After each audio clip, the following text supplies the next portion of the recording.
अस्सलामुअलैकुम, आप देख रहे हैं GNN और मैं हूं इब्राहिम पीरज़ादा। मैं हूं अंजला इरफान। बुलेटिन के आगाज में आपको बताएं कि पीटीआई दौरे हुकूमत का बड़ा स्कैंडल सामने आ गया है। चेयरमैन पीटीआई की फ्रंट पर्सन फराह गोगी के ज़ाहिरी और गैर ज़ाहिरी असासों में 2017 से 2020 तक 4 अरब 52 करोड़ रुपए का हैरत अंगेज इजाफा हुआ है। फराह गोगी ने प्रॉपर्टी टाइकून से 240 कनाल जमीन बतौर रिश्वत अपने नाम कराई। फराह गोगी ने ट्रांसफर पोस्टिंग, सरकारी ठेकों में अरबों रुपए रिश्वत वसूल की। ये तमाम पैसा चेयरमैन पीटीआई की फ्रंट पर्सन के तौर पर लिया गया। चेयरमैन पीटीआई की फ्रंट पर्सन फराह गोगी पर करप्शन के होशरुबा इल्जाम। तहरीक इंसाफ के दौरे हुकूमत में फराह गोगी के असासों में 4 अरब 52 करोड़ रुपए का इजाफा हुआ। 3 साल में ज़ाहिरी असासे 420% और गैर ज़ाहिरी असासे 15,300% बढ़ गए। SCCP के रिकॉर्ड के मुताबिक फराह गोगी गौसिया बिल्डर्स, अल बुराक हाउसिंग प्राइवेट लिमिटेड समेत दीगर कंपनियों में हिस्सेदार हैं। 3 दिसंबर 2019 को प्रॉपर्टी टाइकून से आउट ऑफ कोर्ट माहिदे के तहत बरतानिया से 190 मिलियन पाउंड पीटीआई हुकूमत को मिले। फराह गोगी ने 19 जुलाई 2021 को प्रॉपर्टी टाइकून से 240 कनाल जमीन अपने नाम करवाई और ये 240 कनाल की कीमती अराजी फ्रंट पर्सन फराह गोगी को मुबैना तौर पर रिश्वत की मद में मुंतकिल की गई। मुबैना रिश्वत के एवज पीटीआई की हुकूमत ने 460 अरब रुपए हर्जाना केस की पैरवी से इज्तनाब किया। फराह गोगी ने 2018 में ऐलान की गई टैक्स एमनेस्टी स्कीम का भरपूर फायदा उठाया। ट्रांसफर पोस्टिंग और सरकारी ठेकों की मद में बतौर रिश्वत लिए गए 48 करोड़ 90 लाख रुपए का काला धन रेगुलराइज कराया। चेयरमैन पीटीआई की front person Farah Gogi money laundering जैसे घिनौने जराइम की मुर्तकिब हुई। फराह गोगी और शौहर एहसन जमील के मुल्क भर में 102 बैंक अकाउंट सामने आए, जिनकी कुल मालियत 14.5 अरब रुपए है। रहनुमा नून लीग अताउल्लाह तारड़ ने फराह गोगी को कानून का सामना करने का मशवरा दे दिया। कहते हैं आपके रेड वारंट जारी हो चुके हैं, आपसे एक एक पाई का हिसाब लिया जाएगा। आएं और बताएं कि आपने किसकी फ्रंट वुमन का किरदार अदा किया। चेयरमैन पीटीआई ने हाथ में तस्बीह पकड़कर कौम का पैसा हड़प किया, कौम को अमर बिल मारूफ का सबक पढ़ाया और खुद बेदर्दी से कौमी खजाने को लूटा। ये इमरान नियाजी और बुशरा बीबी का जरिया आमदन ये था कि पंजाब के सूबे से अरबों रुपया कमाओ। अपने इक़्तिदार को खत्म होता देखकर फरहत शहजादी और फराह गोगी और एहसन जमील गुज्जर को मुल्क से फरार करवाया, क्योंकि अगर वो तहकीकाती इदारों के हाथ आ जाते तो उन्होंने फराह ने फिर फर बोलना था। हमें कहते थे रसीदा कटो, भाई आप तो अब रसीदे निकाले भी तो आपका ये काला धन जस्टिफाई नहीं होता। मुझे बताएं ये कौन सा कारोबार है जो 420% रिटर्न देता है या 15,300% रिटर्न देता है? बताएं वो कौन सा कारोबार है? फराह शहजादी को मैं कहूंगा अभी भी वक्त है, कानून का सामना करें। मैं चीफ जस्टिस पाकिस्तान से भी गुजारिश करूंगा कि जो 190 मिलियन पाउंड का केस है, इस पे तहकीकाती इदारे तब तक काम नहीं करेंगे जब तक सुप्रीम कोर्ट में केस पेंडिंग रहेगा और तारीखें बढ़ती रहेंगी। खेल के मैदान से तो खबर आपने जानी, अब कुछ पाकिस्तान के सियासी मैदान से खबर शामिल करेंगे। मुस्लिम लीग नून के रहनुमा राना सनाउल्लाह ने कहा है कि नवाज शरीफ आइंदा इंतखाबात में ज़िमनी नहीं बल्कि जनरल नशिस्त पर इलेक्शन लड़ेंगे। शुबा है इमरान खान को जेल में दवाई मिल रही है। आसिफ अली जरदारी को हक हासिल है कि लाहौर के वजीर आजम का रास्ता रोकें और लाड़काना के वजीर आजम की राह हमवार करें। नवाज शरीफ जल्द चौधरी शुजात हुसैन समेत दीगर सियासी जमातों के कायदीन से मुलाकातें करें।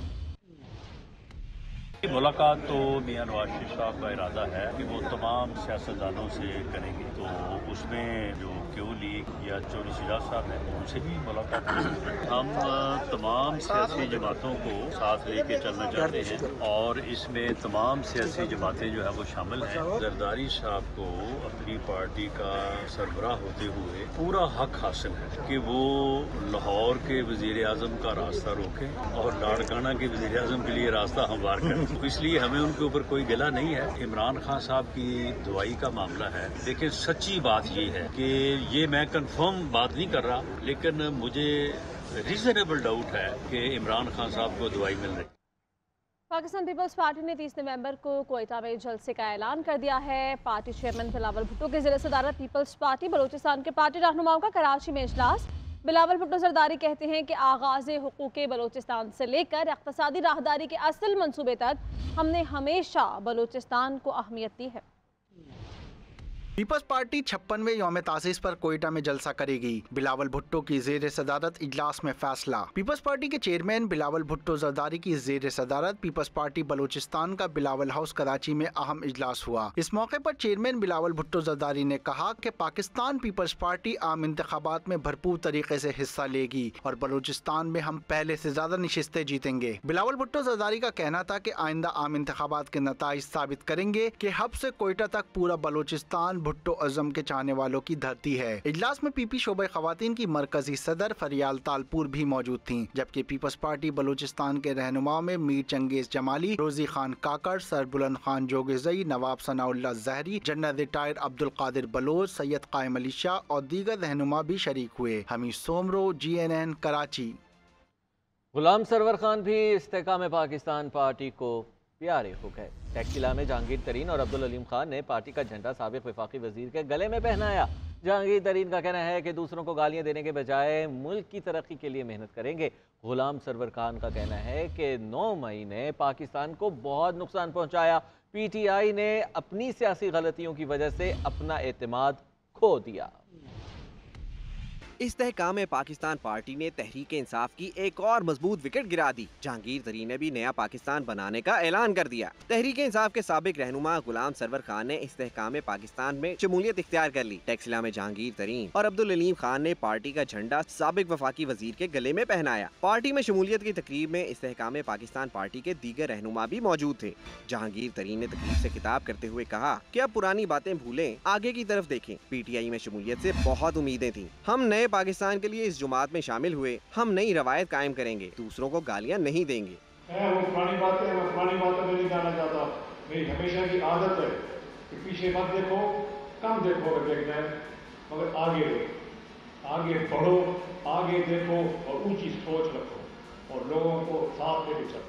इस मौके पर जहांगीर तरीन ने फरमाइश करके गुलाम सरवर, मंसूर हयात और अम्मार सद्दीक के साथ तस्वीर भी बनवाई। पाकिस्तान तहरीक इंसाफ के रहनुमा आमिर डोगर और अली नवाज जवान को इस्लामाबाद पुलिस ने मानसहरा के इलाके बटल से गिरफ्तार कर लिया है। दोनों साबिक MNAs ने मानसहरा में PTI रहनुमा रजाउल्लाह के घर में पनाह ले रखी थी।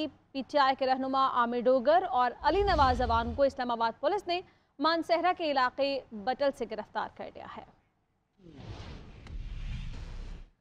फराह गोगी चेयरमैन PTI की फ्रंटमैन थी। रियासत मदीना का दावा किया जा रहा था और घर में बैठकर चोरी की जा रही थी। जो भी मुलविस है सबको सामने लाया जाना चाहिए। रहनुमा MQM पाकिस्तान मुस्तफा कमाल की GNN के प्रोग्राम खबर है में गुफ्तगू बोले, पीपल्स पार्टी ने कराची पर कब्जा कर रखा है, हमारे मैंडेट को तस्लीम नहीं किया, वो हमारे साथ चलने को तैयार नहीं। मुस्लिम लीग नून के साथ हमारी मुलाकात अच्छी और माहौल खुशगवार है।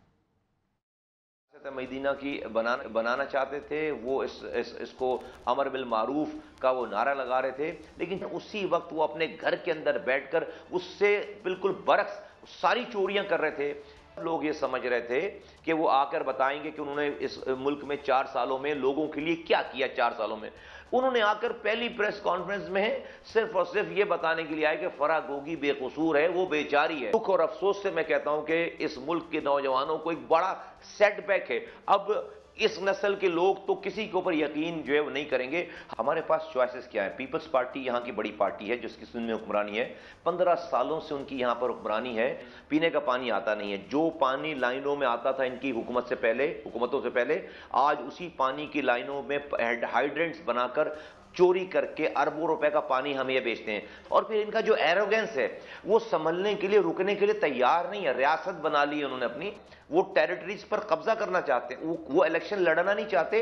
इलेक्शन को पाकिस्तान मुस्लिम लीग नून के सदर शहबाज शरीफ से साबिक़ अरकान कौमी और सूबाई असम्बली की मुलाकात आइंदा आम इंतखाबात और पार्टी की सियासी सरगर्मियों के हवाले से तबादला ख्याल किया गया। शहबाज शरीफ ने 21 अक्टूबर को मीनार पाकिस्तान पर तारीखी जलसा मुनाकिद करने पर पार्टी रहनुमाओं और कारकुनों की तारीफ भी की। कहा, नवाज शरीफ की क़यादत में पाकिस्तान की तरक्की और खुशहाली हमारा मकसद है। नवाज शरीफ ने हमेशा मुल्क और आवाम की खिदमत की है। मुस्लिम लीग नून और MQM इंतखाबी इत्तेहाद के ऐलान के बाद दोनों जमातों की एक और मुलाकात तय हो गई है। ज़राए के मुताबिक मुस्लिम लीग नून का वफ्द हफ्ते को कराची में MQM के मरकज़ का दौरा करेगा। इसी बारे में बात करते हैं, राशिद सिद्दीक हमारे साथ मौजूद हैं। राशिद, बताइए, एक और मुलाकात तय पा गई है, वफ्द में कौन कौन शामिल है? शुक्रिया। पाकिस्तान मुस्लिम लीग नून और MQM के दरमियान ये दूसरी मुलाकात हफ्ते के रोज MQM के मरकज बहादुराबाद में होगी, जहां पर दोनों पार्टियों की क़यादत की जानिब से जो इत्तेहाद किया गया उस हवाले से पेशरफ की जाएगी और आइंदा का जो सियासी माहौल बनने जा रहा है सिंध के हद तक, उस पर जो इत्तेफाक किया जाएगा कि किस तरीके से इलेक्शन में हिस्सा लेना है। और इसी तरह से जो GDA से राब्ते करने उन राब्तों को भी हतमी शिकल दी जाएगी। मुस्लिम लीग नून की तरफ से जो है वो सरदार अयाज सादिक और उसके साथ साथ ख्वाजा साद रफीक जो है वो वफ्द इसका हिस्सा होंगे। एमकेएम की जानिब से जो है वो मुस्तफा कमाल और जो सीनियर डिप्टी कन्वीनर एमकेएम के कन्वीनर डॉक्टर खालिद मकबूल सिद्दीकी, फारूक सत्तार और एमकेएम की पूरी राब्ता कमेटी जो है वो मुलाकात में शामिल होगी और तमाम तर सूरत हाल को हतमी शक्ल दी जाएगी। बहुत शुक्रिया, आप अपडेट कर रहे थे राशिद। पीपी 268 मुजफ्फरगढ़ मोहम्मद अजमल चांदिया की राना सनाउल्लाह और अवैस लगारी से मुलाकात। नून लीग में शमूलियत इख्तियार कर ली। अजमल चांदिया ने नून लीग के कायद मियां नवाज शरीफ और सदर मुस्लिम लीग नून मियां शहबाज शरीफ की क़यादत पर भरपूर एतमाद का इजहार किया। मोहम्मद अजमल चांदिया ने 2018 में आज़ाद उम्मीदवार की हैसियत से इलेक्शन में हिस्सा लिया और 17 वोटों से शिकस्त खा गए थे। मौसम की बात करेंगे। खैबर पख्तूनख्वा, शुमाली बलोचिस्तान, कश्मीर और गिलगित बल्तिस्तान के बालाई इलाकों में बारिश और बर्फबारी से दर्जा हरारत गिर गया है। इस्लामाबाद में रिमझिम के साथ यालाबारी भी हुई। सादिकाबाद में आसमानी बिजली गिरने से मोटरसाइकिल सवार बाप बेटा जाँ बहक हो गए। महकमे मौसमियात ने बारिश और बर्फबारी जारी रहने की पेशगोई की है। मुल्क के मुख्तलिफ इलाकों में मौसम सरमा की पहली बारिश और बर्फबारी, सर्दी बढ़ गई। शुमाली बलोचिस्तान के बालाई इलाकों में बर्फबारी और मैदानी इलाकों में बादल बरस रहे हैं। चमन, जियारत, कान मेहतर जई और तोबा अचक जई में दर्जा हरारत नुक्ता इंजमात तक पहुँच गया। सवात में मैंगोरा, कालाम और दीगर हसीन वादियों में बारिश और पहाड़ों पर बर्फबारी जारी है। शुमाली वजीरिस्तान, मर्दान और दीगर इलाकों में भी रिमझिम से दर्जा हरारत गिर गया। पंजाब में भी बादलों ने एंट्री दे दी। कलर कहार और अटक में कहीं हल्की और कहीं तेज बारिश से मौसम के तेवर बदल गए। सादिकाबाद शहर में बारिश के दौरान अचानक मोटरसाइकिल पर आसमानी बिजली गिर गई, जिससे बाप बेटा मौके पर ही जाँ बहक हो गए।